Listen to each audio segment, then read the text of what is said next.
Hello guys, welcome back to the preliminary thesis class for linguistics. So now in this meeting, we are going to cover the discussion of Chapter 2G Theoretical Framework. So we will discuss this part of Chapter 2, but before that, last week we have done discussing the review of dilated theories, and then you have submitted your work in composing the theories that you will use for the data analysis in this research. So now before we continue with the new materials, let's review some of your work first. Okay, so first I'm going to review um, Deborah's work. So let's take a look at her work. So Deborah's work is already good for all I can say. So she has put the big theory that she will use for the analysis. It is stylistics. And then she also mentioned the other theories under stylistic like SFL and the transitivity. So I think it is very good as she puts it in order, in narrowing down order. And the description for each theory is in balance, so not one theory has the most proportion. So the division part is very good. And what I want to say, and I want the other notes also, she has a very good explanation for table, like we can see here. Besides putting a table in the theory, she also explains the table by using the paragraph after having the table. So it is very good. It displays the content of the table. And then the other thing that I think it's very good is that she connects the discussion of the previous theory in the explanation stylistics, and she connects it with the next specific theory, that is systemic functional linguistics. So she uses the sentence or argument like this: in grammatical level, the researcher chooses transitivity analysis under systemic functional linguistics point of view in order to blah blah blah. So I think it's a very good way to connect the previous discussion with the new subheading. So in reading the work or the thesis, we can get the connection from the first theory and also the next theories. As although we have several kinds of theories in analyzing the data, they must be connected to each other. Like, what is the relation between stylistics and systemic functional linguistics and also the transitivity? Or any other theories that you will use for the analysis. They have to be connected like in the end, yeah, those theories will answer one thing. That is the conclusion of your research, guys. So there must be reason behind um, choosing the theory, like the big theory, and then the more specific ones. So yeah, it is very good way to connect the one theory to another. And then what I want to highlight also in table 2, yeah, it is very good also, as she also explains the content of the table. But I think you can work on the format of the table. You can make it the alignment in the middle, and then don't forget to make the table to bold in bold. And also it is very good for you to italicize the highlighted word that you are explaining from the table. So it shows that this is actually the word that we are going to explain. And you can use this kind of format too in chapter 4 when you are explaining your data and also analysis.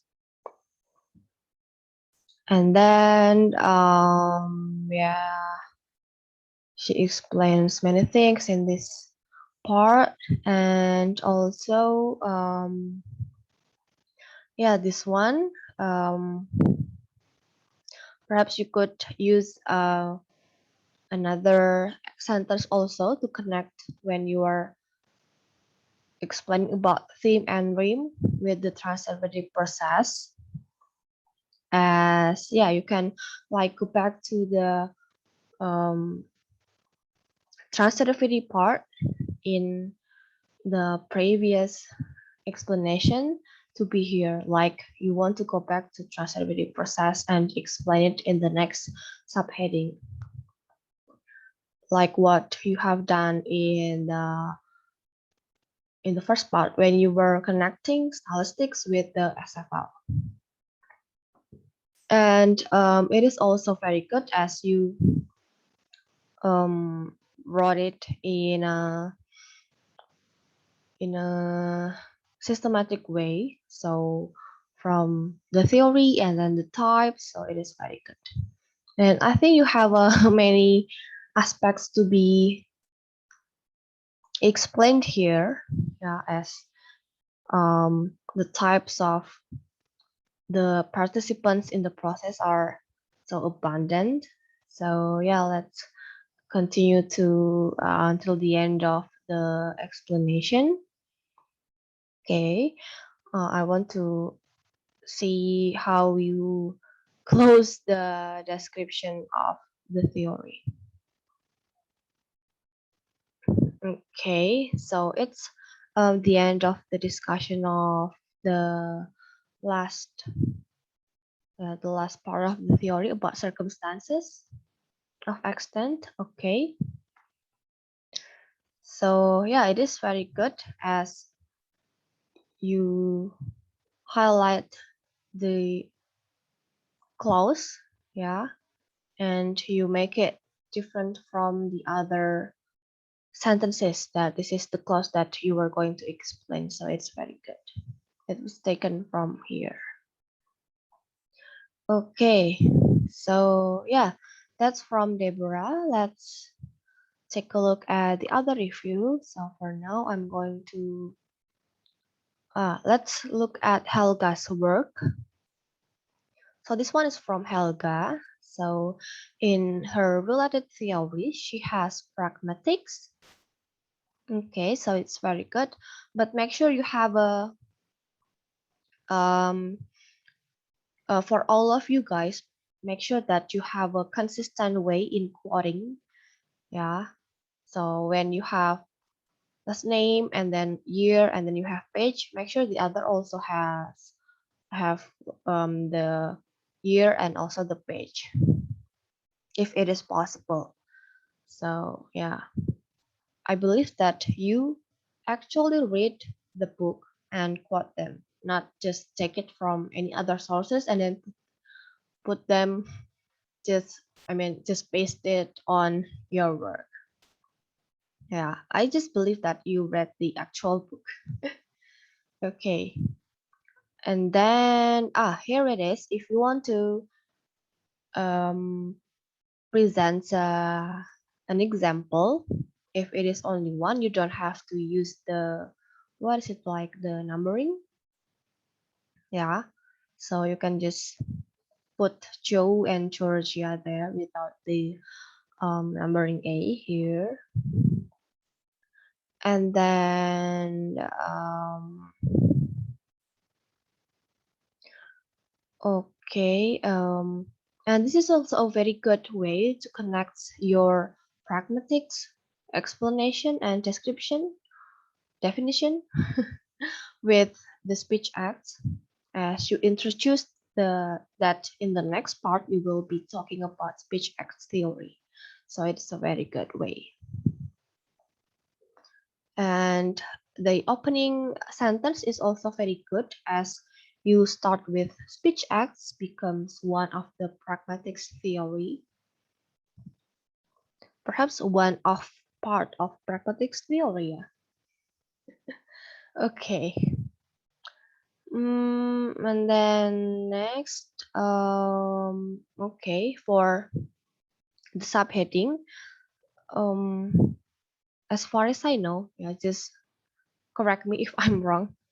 If you have a subheading, you can just use the left alignment, so you don't have like to make it more to the right. So you can just drag them to the left, like the other paragraph. I think it will be more, I mean, more beautiful when we are reading it.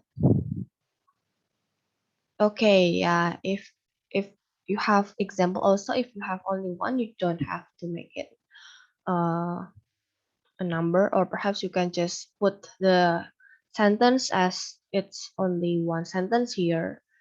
For example, and then comma, and then she is singing at a cafe with italic. I think it has been highlighted for that it is the example of this theory. Okay, and then this one, don't forget to put another example of illocutionary act and then perlocutionary act. Yeah, and then you can take the example from any other research, that's okay, as long as you provide the source. And then this one, classifying speech acts. So I suggest you mm, to use the noun instead of verbal noun. So perhaps you can use, I think it will be better for you to use speech act classification rather than classifying speech act as classifying, although it's a gerund, but it shows an action of classifying or activity, kegiatan. So I think it will be better for you to use speech act classification. Yeah, it's just a matter of term, but actually the meaning is yeah quite the same, but the sense is slightly different. Classifying is an action, but classification is like the noun.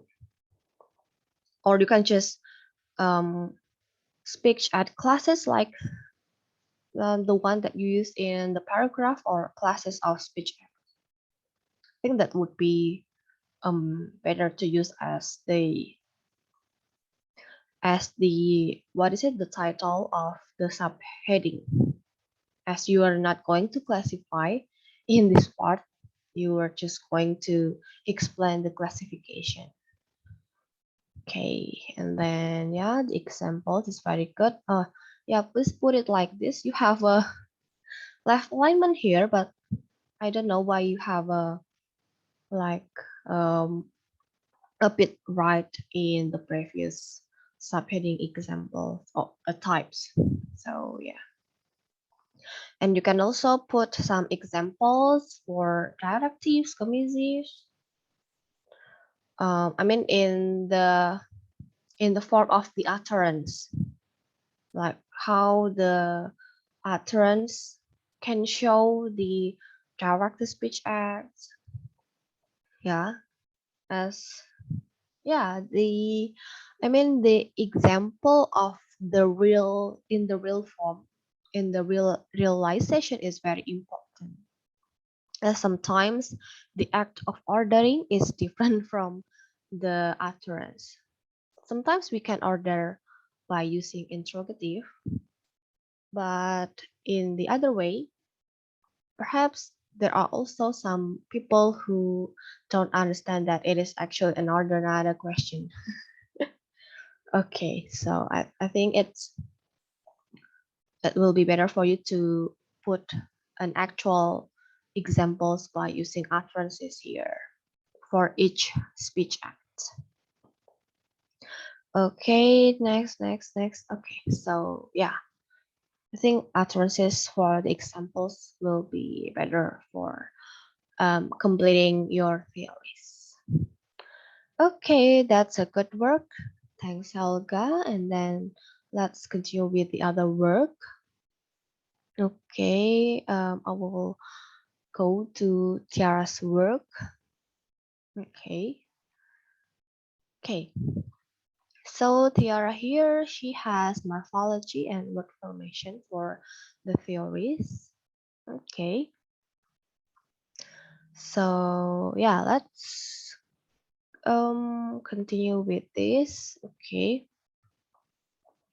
Okay, guys. Actually, I want to confirm Mardiono here is he an Indonesian or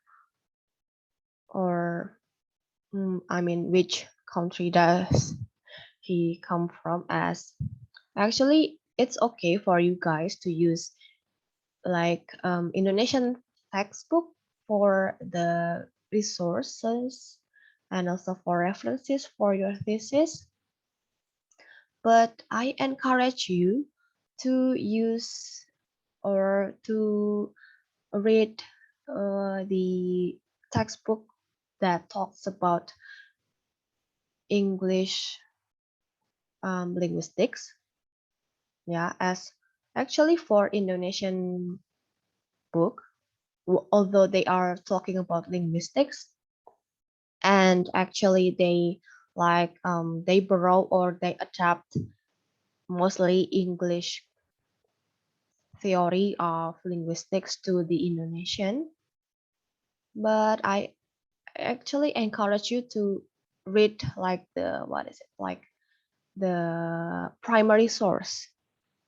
So I encourage you to when you are talking about morphology, yeah, you read the book about English morphology, or when you are talking about pragmatics, so you can read the pragmatics that mostly talking about, I mean, the examples is in English, as you're also analyzing the utterances or the sentences that will be in English too.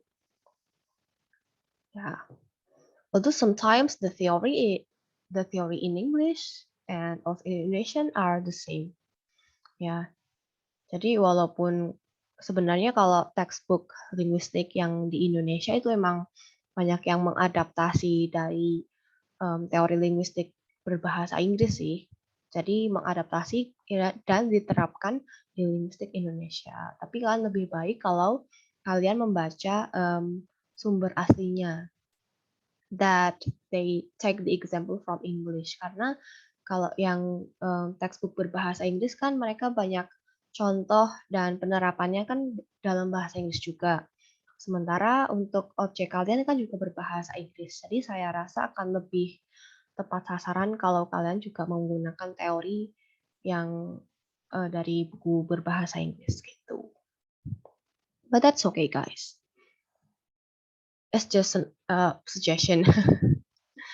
Okay, yeah, guys. Yeah, if you have the page, yeah, please also mention not only the year, you guys. Yeah. So you will have a consistent way in quoting like this. Jadi kalau di sini kalian punya page ya di atas kalau bisa ada page-nya juga kayak gitu.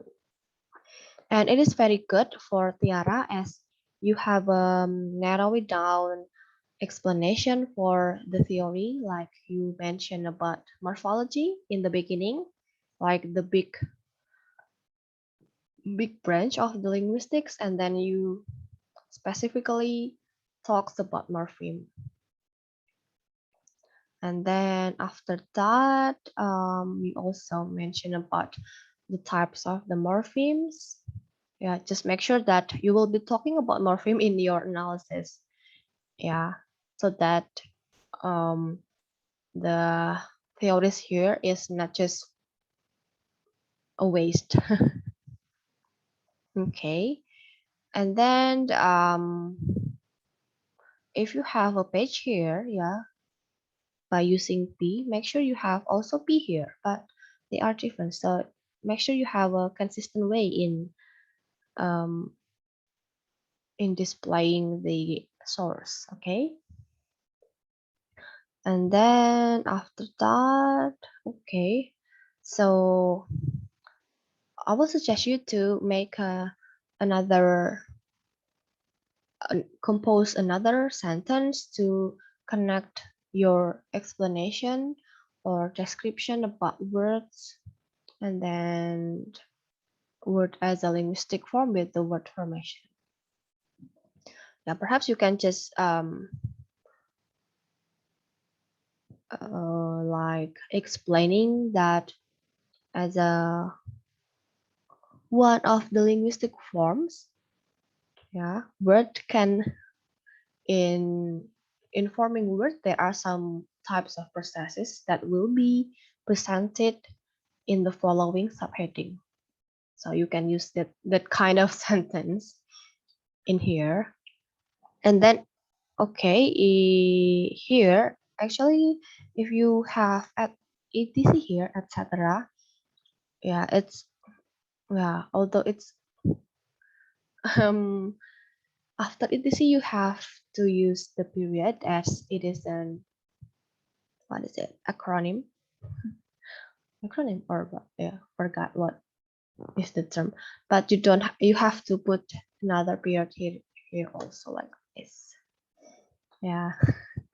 Always stop with period and then word formation. Okay,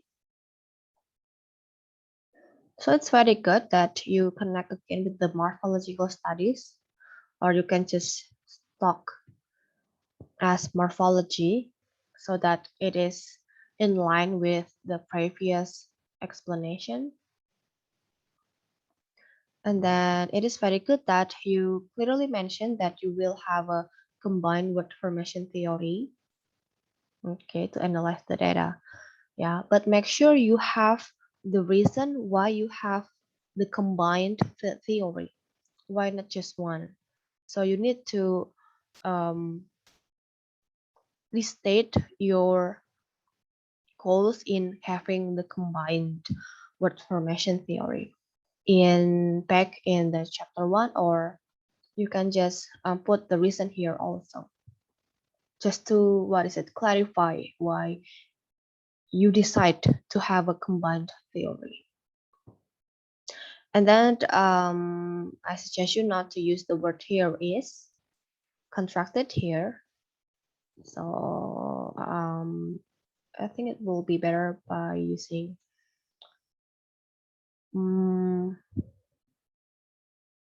the word formation process happened in, oh yeah, the word formation processed synthesized from the previous theory are as follows.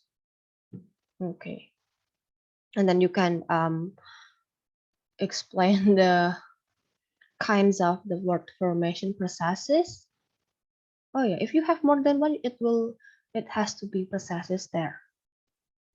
Coinage, and then okay, the example is very good.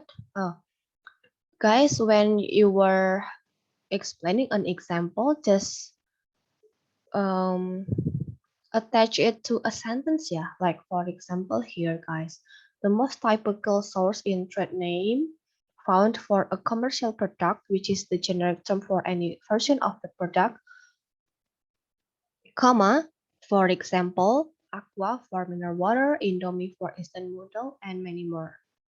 And you have to explain that it is in the Indonesian context, yeah, guys. When, yeah, perhaps foreigners, yeah, it is possible for foreigners to read your thesis, hopefully, so they know that it is in the Indonesian context. As perhaps they will argue that in their country, Indomie is not instant noodles. I mean, the generic term. Yeah, you have to explain the context where and put the example in the sentence. Don't put it like this as it is not a sentence. Okay, and then borrowing. I think it's very good for the definition, but my suggestion is you can provide the example like borrowing words in English. Like for example, in English we have borrowing from French, for example, like the word camouflage or genre or what else? Couture. Yeah. So as the example is about in Japanese. Yeah. So you can find another example. Yeah. Okay. So um yeah. I think you need to confirm this. Why you have the number 185 there? Okay. Mm-hmm. Yeah, here is the it's from Indonesian book, right? So perhaps you can use another book that talks about English linguistics. Okay. I want to clarify whether the examples here are taken from the textbook or you find it by yourself. So please mention the source for each examples here. Okay, and then yeah, don't forget the year, yeah. I think it's um the page. So yeah, don't forget to put the year. Okay, now like this, yeah. You have to revise the sentence. It's not a sentence yet. Like perhaps you can revise it like the examples of what is it blending are smoke, and then you italicized the word smoke from the word smoke and fog, and then etc. And then don't forget that although it is a title and then it is written there, it's not a part of the sentence. So when you are explaining about the definition, you need to mention again um, the subject. Like blending is a word formation process in which two root words are joined to form one. Okay, so don't leave it as like this. And then yeah, I think the other is with the same problems. Yeah, you forgot to put the year, and then this one. Why you have the word good here, good examples. So it is assumed that there are also bad examples. Okay, so perhaps you can revise this so that it has no like prescriptive words that judge this is good, this is bad. Okay, yeah, the next is yeah. For Tiara, please complete with the year and also mention if you take the example from a textbook or from any other resource. Yeah, please put it here also in the writing, and then yeah. Okay.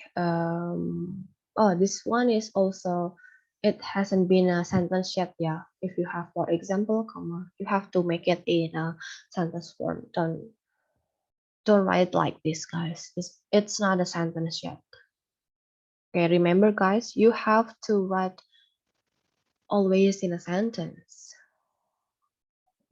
Okay. And then in this one, yeah, you can put another sentence also to connect your processes on the word formation with the lexical meaning. Like, what is the relation between the word formation and the lexical meaning? Yeah, you have to combine it.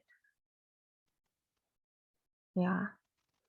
Okay. So Harimurti in Pateda, it's also from Indonesia, yeah. So yeah, I will suggest you to use another definition or theory that was taken from English semantics or morphology that talks about this. Yeah, because I believe that the definition from this book will be in Bahasa Indonesia. So yeah, I think it's better for you to find it in the English one. Okay, and then the end. Okay. Okay, so for the lexical meaning, yeah, I believe it will be better if you put also like the example, like perhaps you have a certain word and then you provide the lexical meaning. I think it will be more, what is it? Explaining. Yeah, okay. So that's a good job, Tiara. Thank you. And then I'll continue to, okay, Angeli. Yes, that will be the last, guys, before we have another material science discussion. Okay, for Angeli's work, okay, so it's very good that you have a narrowing down theories too from social linguistics and then multilingualism. Okay, so for social linguistics, it's if you have a sentence here, you don't have to capitalize the S in social linguistics as they are in the middle of the sentence, right? And then please provide also the definition of sociolinguistics. Yeah, as in the sentence here, you talks about sociolinguists as as the expert, and then you talk about the approach used in this research. So you haven't provided the definition of sociolinguistics in general meaning, and then connected with your areas of research, and then after that you can talk about the approach. Okay, and then after that, if you really use the theory of multilingualism, yeah, you need to connect this, like when you were talking about approach, sociolinguistics approach, and then connected with the multilingualism.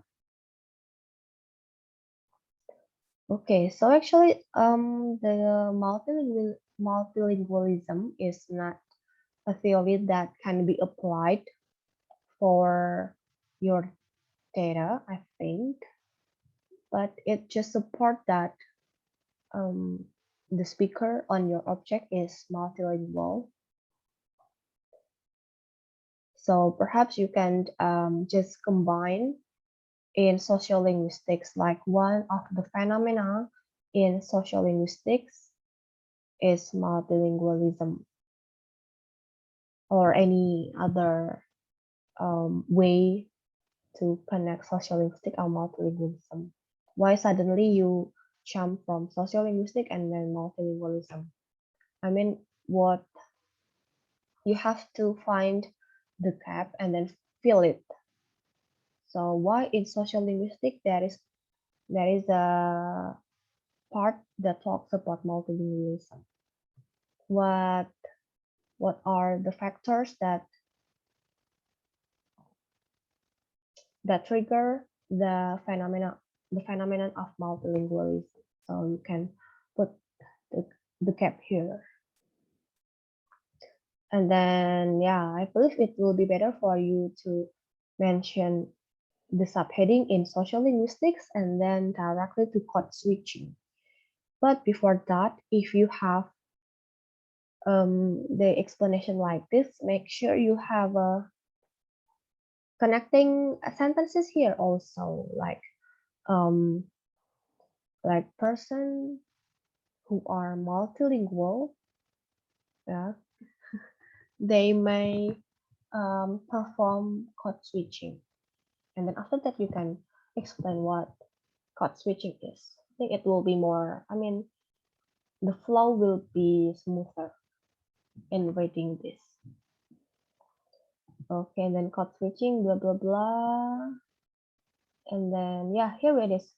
Anjali, if you have the sentence like this, below is the example of code switching.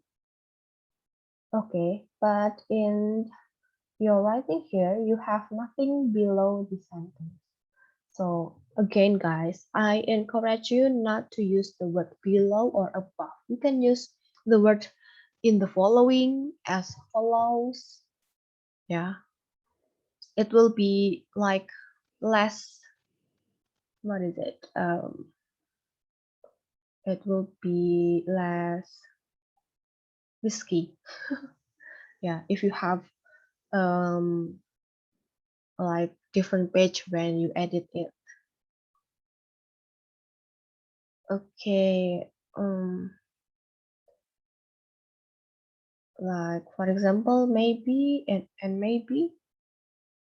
Oh, you cannot have the word and in the beginning of the sentence, yeah, in academic writing. Like you need to provide the subject here. Code switching may be used in order to build intimate interpersonal relationship among members of a bilingual community. For example, and then here it is.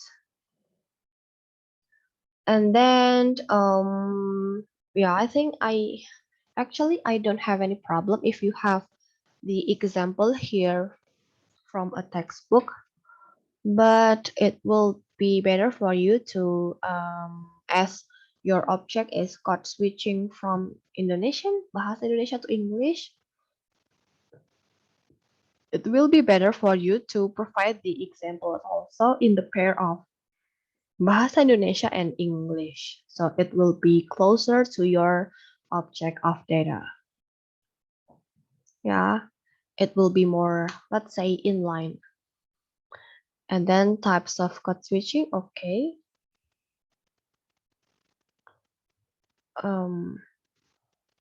Yeah, if you have example here, yeah, before we continue with the next subheading, make sure you explain the example. If you have it like this, it will be, you will make the readers wondering and they have to understand the example by themselves. Yeah, you need to describe and explain the example in a paragraph.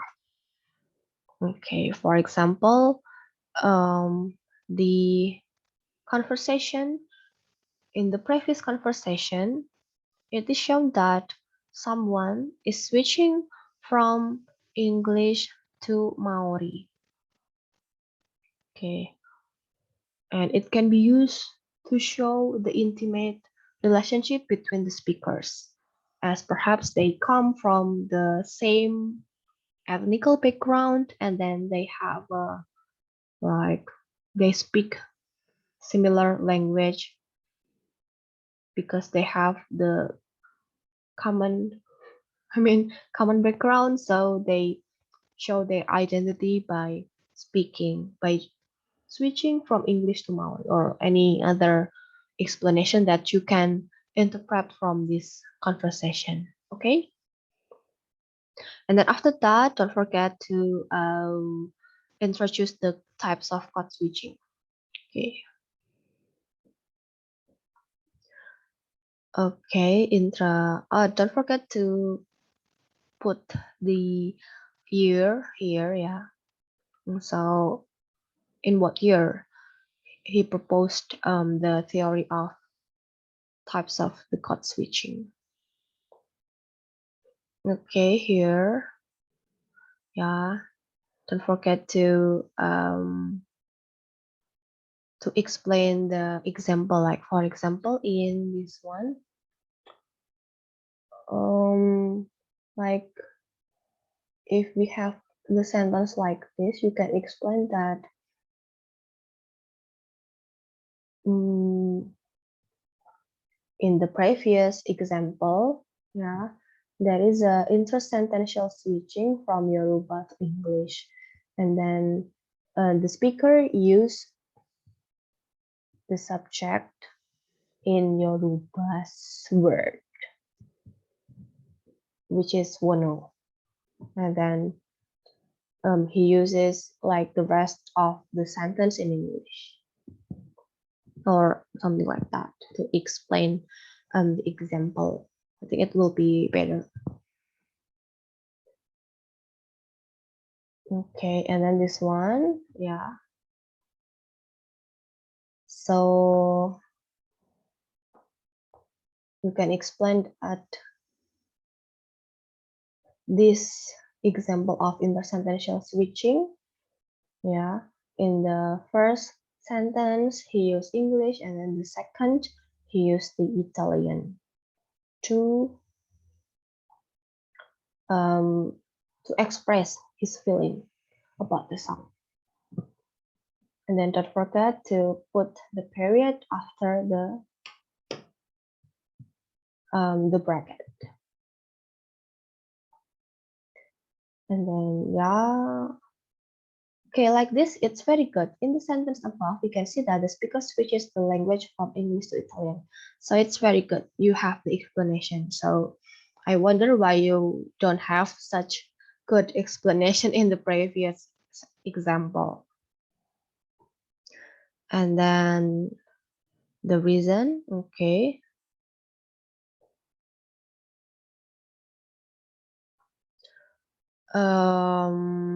Yeah, in the reason of using code switching, yeah, I believe that it will be better for you to provide the examples also. So the example would be showing the code switching too.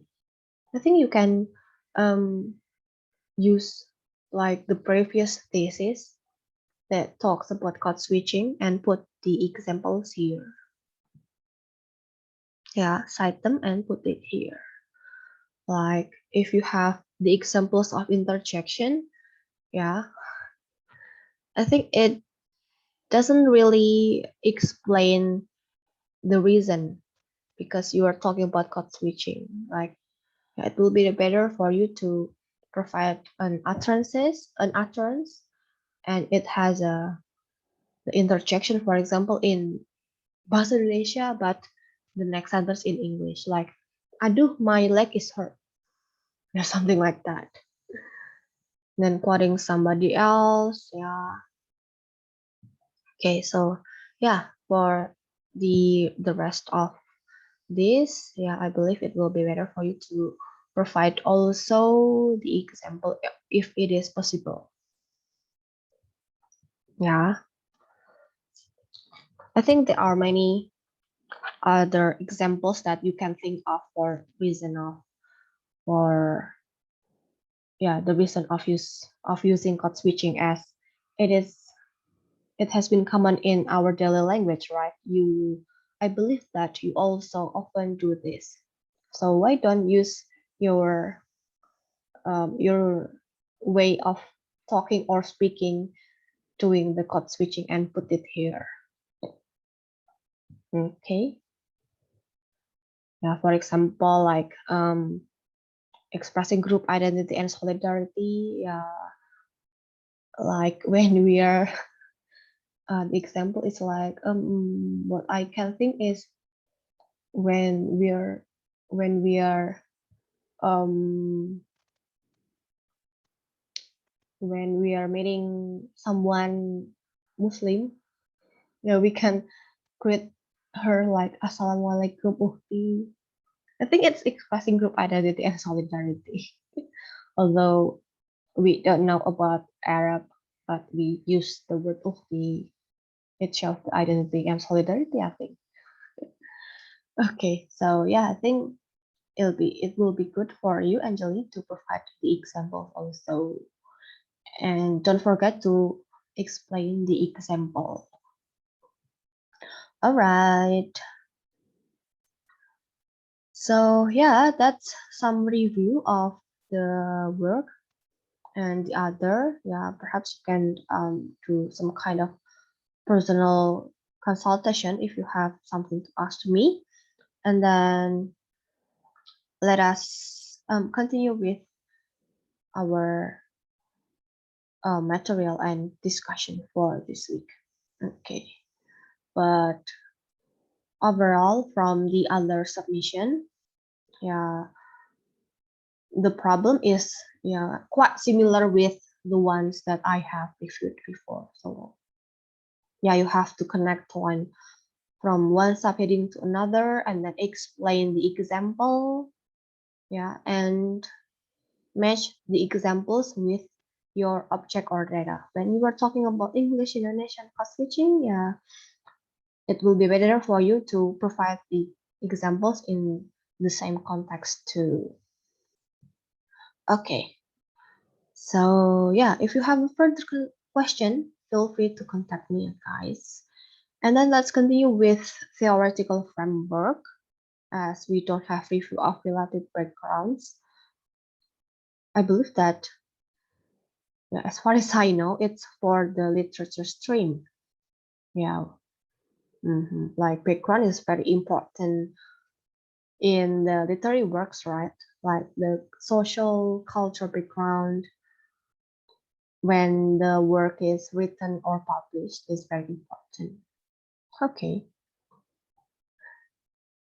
And then, let's discuss this theoretical framework. It will be the last subheading in our chapter 2. So in this part, it will explain the contribution of each theory and reviews that you have mentioned in the previous chapter, in chapter 2b, in solving the problems of your thesis, like why it is needed and then how you will apply the theories in the study to analyze the data and also to answer the problem, or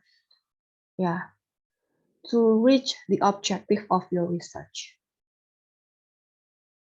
Okay.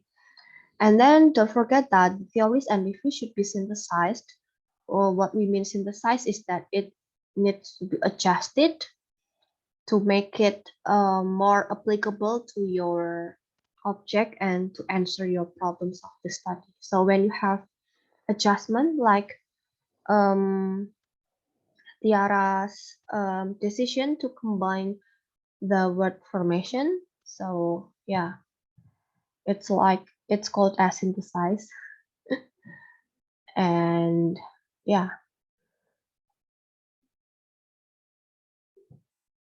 you have to provide the reason also, guys, why those theories are needed and then how it will be applied. Okay, and then explain how it will be applied in analyzing the data, and then also to answer the problems or to reach the goals of the research. Okay, so let's take a look at the example, you guys. Here I have the examples from the previous thesis. Okay, so you can start with just directly to in answering the first problem. First problem, guys, not problem formulation. Or you can use in order to answer the research question. I think it will be more accurate. Or in order to you don't have to use answer the first problem, blah blah blah, as we assume that the readers, they don't memorize what is your first problem, what is your second problem. You can just use like, in order to identify the compound words in the website, the researcher applied the theory of compounding by Black. If you have the name here, you don't have to put the name again. Okay. So in order to identify the compounding word, the researcher will apply Black's theory. So this sentence is kind of redundant, but we understand the idea, guys. And then after that, you can provide another theory that will be used for the next step. So you can imagine like this, guys. In composing the theoretical framework, guys, just imagine what you were going to do. Like, for example, in this context, yeah, she analyzed compound words in website, and then she find the morphological process, and then after that she used semantics in finding the lexical meaning of each compound words. So we can imagine the steps like this. So first we need to identify which ones the compound words. Okay, so first, of course, we need to use the theory of compounding words to define ya the compounding words. Jadi kita menggunakan teori definisi dari compounding gitu ya untuk menentukan mana yang compound, mana yang bukan gitu kan buat mengidentifikasi. Oke. So we have the compounding then. And then after that, if we have done with identifying the compound, so we can imagine, I want to analyze the formation process or the morphological process. So after that, I will say that, okay, the concept of morphological process. Now this one, guys, the morphological theory help the researcher identify the head of compound words. Okay, so in this one, it's kind of rather complex, yeah, theory semantics and then theory of morphological process. So yeah, you can just directly to the another theory. And then after that, the morphological theory will be used to identify the head of compound words, and then after that, the theory of semantics was used to blah blah blah, yeah, to find the meaning of the compound words, for example. And then you have to provide the reason. So why you have to use that particular theories. For example, like this, yeah, are suitable approach since the researcher identifies the meaning found in the website. Yeah. So that's why it is needed, the meaning. And then you can break down where if you have several types of the theory, okay, like for example, you have two kinds, endocentric and exocentric. So you can explain it here that you are going to identify two kinds of compound words, for example. And then after that, you can move to the next problem or to the next research question. And then after that, the theory of tourism will be was used. Okay, and it will be used. Not it will be kan. We assume that you have done the analysis. So the theory was utilized to categorize the compound terms in the website. Yeah. And then the theme are hospitality, blah, blah, blah, blah, blah, blah. And then after that, the result of the categorization was employed to analyze blah, blah, blah. Okay. So it's like the next step of the analysis, the theory that will be used in the next analysis, guys. Jadi intinya kalau theoretical framework itu kalian punya teori apa aja dan bagaimana kalian menggunakan teori itu untuk menganalisis data kalian. Jadi untuk step mana? Kayak for example, kalian ngebahas tentang maximum violation, for example. Ya, kamu gunakan definisi atau teori maxim dan maxim violation itu untuk menentukan mana yang violation atau enggak kan. Otomatis kayak gitu. Nah, nanti kan bisa dibagi jenis-jenis maxim violation-nya. Nah, setelah itu, setelah ketemu maxim violation-nya yang mana, tipe-tipenya apa aja, terus maxim violation mana yang itu ya, yang akan akan membentuk jokes and humor gitu kan, kayak gitu. Jadi urut-urutannya lah, teori apa digunakan untuk apa, terus kenapa, kayak gitu. Oke, ya intinya kayak gitu guys. Jadi teori apa buat apa. And then this one, yang ini juga sama sih. Kayak the researcher applies several theories that have been developed previously to solve the problem formulation. To solve the problem ya guys, bukan problem formulation, beda. Karena kalau yang something that has to be solved itu problem, bukan problem formulation gitu.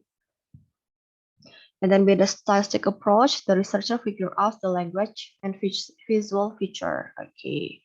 Jadi ini kayak payung besarnya, terus habis itu pasti kayak teori-teori yang lebih spesifik gitu kan. Nah, kayak gini.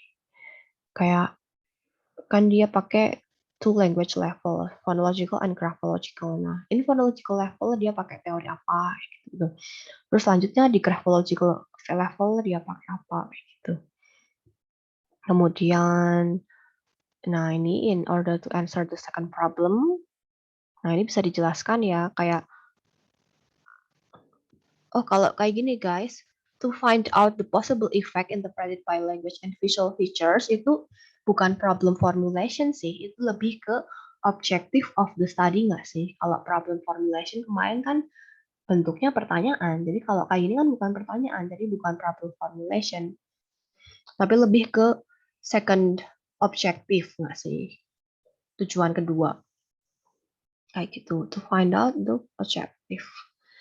Nah, the theory ya help the researcher to understand bla bla bla kayak gitu. Jadi teorinya akan kalian gunakan untuk apa?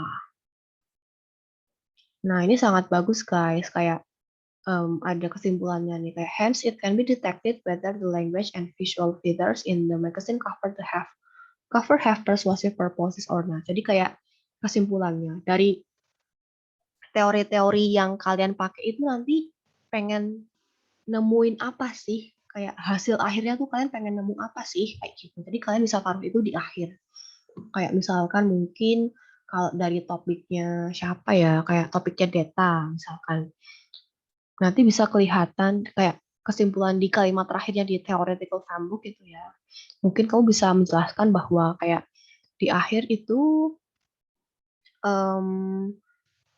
the dominant word formation process in each culinary terms classification can be revealed. Jadi kamu bisa lihat kayak word formation dominan di masing-masing kategori itu apa kayak gitu. Dan mana yang paling produktif or something like that. Jadi itu lebih apa ya? Istilahnya lebih nendang lah kayak gitu.